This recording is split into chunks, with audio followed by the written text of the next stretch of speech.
I'm back with another episode because stuff keeps happening. I have some big plans for today's project, but first I need a whole bunch of materials, so let's get this started. The nicest thing about working on a massive project while also being a part of a server is that people help out, and well, a handful of members donated some of the needed materials, making this process a lot easier.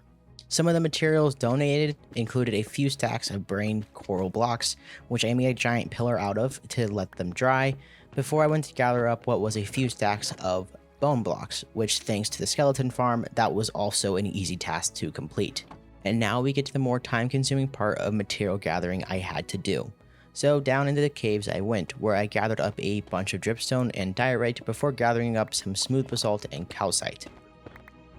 With that done, I then left the caves to fly to the nearby jungle, where I chopped down a few jungle trees before heading towards the acacia biome to do the same thing. With the wood I would need collected, I flew around looking for two more things. The first thing I actually needed for this build, which was a lush tree so I could dig out a bunch of rooted dirt, which I eventually found inside an old growth taiga. At least that's what I think they're called now. Anyways, I took advantage of this biome and grabbed some of the ferns lying around along with the mossy cobble, which I also needed for this build, before grabbing the rooted dirt I needed. Once that was done, I kept flying around and eventually stumbled upon a trail ruin, which was the second thing I was looking for because procrastination is a real thing here. Anyways, I did make it back home, and well, here is a quick overview of what I found from the trail ruin. It was also around this time where Kai had noticed a raid occurring in the spawn village, and I decided to help him out with finding the pillagers and completing the raid. This is all riffraff boring stuff, except since the raid started by the village area, Frosty, Humble's pillager employee, had to be murdered for a good cause, which Kai swiftly one-shot him, and we went to finish off the rest of this raid. I did however feel bad about killing Frosty, so I made him a small little grave. Humble did also soon after hire new management, Mr. Mungus, who is the best little dude out there. Moving on, there was only a handful of things left that I needed to gather up, so I headed over to the mangrove swamp to gather up some mud before going to the lush cave near my base for some moss, where the only interesting thing that happened was two skeletons jacked on deadly behavior tried to kill me.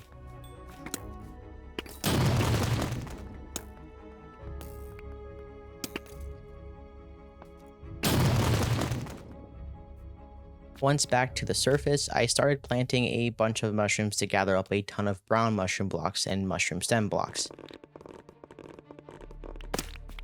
With enough mushroom blocks, the only thing left to grab was some glow lichen, which I made Little Mango's simple glow lichen farm to do so.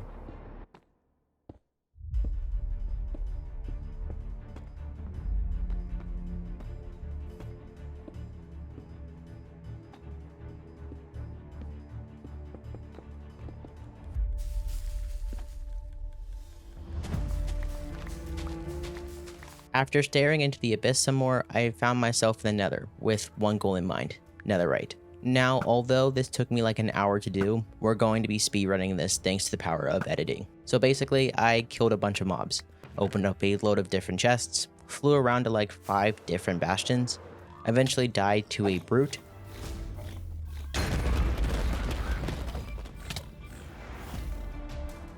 was very thankful for having my last death coordinates saved, and got my stuff back, before eventually finding a bastion that had a total of 3 netherite upgrade templates. And with the templates, I made the quickest escape possible, leaving the nether to finally upgrade my gear, which of course consists of duplicating the templates as much as possible, resulting in me being poor again, smelting down the remaining pieces of ancient debris I had, crafting up the ingots needed, and actually upgrading my gear, which I did also decide to add the tied armor trim to using amethyst shards after like 30 minutes of debating what trim I would want to use. Okay, hopefully I can actually do this. I've tried to record this clip like 3 times now, actually probably a little bit more, and every time somebody's come and wanted to hang out, and totally fine. I take it. It's totally just me procrastinating at this point to get this done. Anyways, hello. It's me. It's Real Person Tooth today. It's not a voiceover. So I'm gonna try and get this done and try and make this as quick of a little introduction as possible. Now that I have Humble's head as well. All right, I'm gonna go up to free cam real quick. So yep, this little area here. You see that portal right there? That is, god dang it, more visitors. That portal right there is the portal that leads to the Nether Hub shopping district portal. And we're trying to kind of come up with everything and make it kind of look cool. This is going to be like the main Nether Hub area on the Nether side. And you can't just have a portal sitting here. And I unknowingly volunteered myself to do this. I wasn't aiming to volunteer myself, but I ended up volunteering myself. So, that being said, I have a very cool build that I've been working on with Humble and Triss, and they've been helpful with getting me to the point where I am today with this build. And so, now it is officially time to actually build the overworld side of the Nether Hub portal. So, let's get started.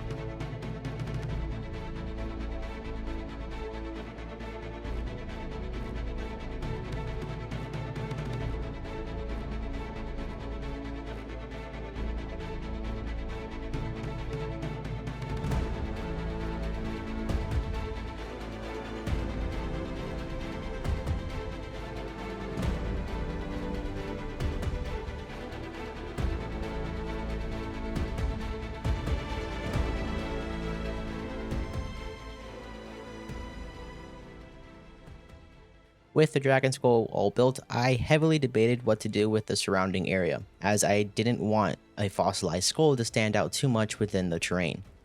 And well, I eventually decided that I wanted to do something similar to tar pits, where fossils can be commonly found. I won't lie, this part was extremely unplanned, as you might be able to tell. So I started off by just placing down a bunch of blackstone to get a general shape for the terrain.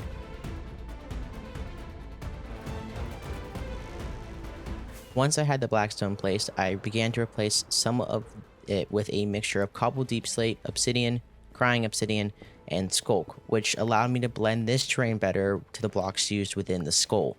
With that done, I did decide to follow a similar pattern of the flooring onto the nether side of the portal that Humble and Triss were working on, which I'm not going to spoil, and I highly recommend you go and check out their videos about their side of the project. And eventually, after a few more hours of work, the overworld side of this portal was officially complete, and I am beyond proud of it. I normally try to avoid builds like this, but I think it turned out really good, and I'm excited to see what else I can come up with similar to this in the future. But for now, I think this is where I'm going to be ending off today's episode. If you did enjoy, please consider leaving a big fat thumbs up for me, subscribe if you're brand new and want to see more episodes in the future, and hopefully I'll see you all in the next one. Peace out. Bye.